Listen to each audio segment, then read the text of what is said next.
are like mine. So we were able to get a jump and start early on a lot of the reforms, which were actually mentioned in the consent decree. It often says, and Baltimore will continue the programs or the policies that we started. That was a great move. I guess people think so by the commissioner. Do you hire you before rather than after the decree was done? What do you think, Sean? I have some questions, with all due respect to Ganesha and Commissioner Davis. And one of those is this consent decree obviously is in total conflict with the collective bargaining agreement with the Fraternal Order of Police.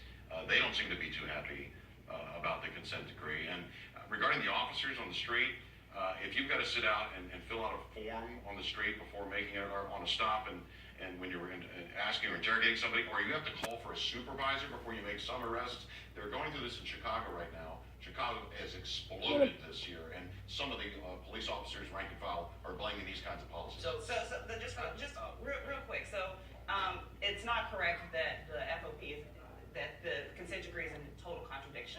There's one provision in there that has to do with civilians on the trial board, and that is something. And it says in the consent decree, as permitted by law. So the mayor is going, to fight on that legislative agenda. But secondly, I promise you that if you talk to any police officer on the street and they tell you that they have to write out their police report, somebody drives them down to headquarters, and then police officers who are too hurt to actually be on the street have to type it in. I promise you that when I tell them that we're going to get them mobile data computers that people have had in surrounding jurisdictions since the 80s, I promise you that they'll be much happier with that. I think that what Chief Martin is saying is absolutely right. Just someone who probably is the elected official closest to the police officers in Baltimore. This is a frustration on all ends. So the citizens don't like that they get this little yellow slip by hand. The police officers don't like that in 2016 and 17 they have to write these by hand. And someone like me, who's charged with overseeing them and making sure that they're doing legal stops, knows that if I have to depend on reading someone's handwriting doesn't happen. What is your committee? Your chairman? Chairman of the Public Safety Committee. I think this consent decree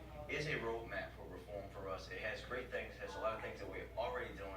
Technology is a very important thing in our police department because they cannot do their job properly in the century that we're in with the technology that we currently give them. Is something I've been screaming with for the last 6 years. Nicolai. So my question is simply, I'm concerned there's a presumption of bad apples amongst the police department and police officers, and these people put themselves on the line. So that's just a question I'd really like to see resolved, and I think I would assume police officers would like to have faith and confidence that they're not being tarred as all bad. Absolutely. So it's not. So I think that that's the perception when you talk about in the media, etc.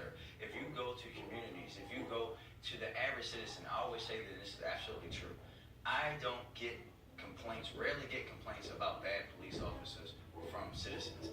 The majority of my complaints about bad police officers come from other police officers because they don't want to work with someone like that. The average citizen in the city respects our police officers, but at the same time, even police officers in our city know that there are some of them that are doing things the wrong way, and they want them gone because no one wants to work next to someone who they think can also put their life on the line. But Brandon, aren't you going to need the cooperation of the Justice Department and the Attorney General if he is confirmed? Senator Sessions has already said he's not a big fan of consent decrees. Is it impossible this can be codified into law and they could just toss the order into the top drawer of the desk? Look, the thing is, the mayor, the police commissioner have shown their commitment to reform. Sessions is not going to come down into the police department and stop. We started early. We've been proactive. We believe in this, and it's not just for the citizens. It's also for the police. It's also for the police officers to get the training that they need. To get the resources that they need to do the jobs. We ask them to go and put their lives on the line. Final word from Brandon on this. And you just would say that, listen, consent decree or not, we're going to do this. And this is something that Chief Martin knows I always have said, regardless if we have this consent decree or not, this is going to eventually run out. And it's the job of someone like myself, a legislator, to basically legislate these reforms into practice. How long do you think this is going to take? Some cities it's a 5-year. It's taking a year. It's going to take more than that. It's a 5-year. We think it'll take at least 5 years, and then we'll come back to see that. But listen, we can debate about Mr. Sessions and his ability to even be not non-biased when we're talking about civil rights. All right, let's go on. Major story.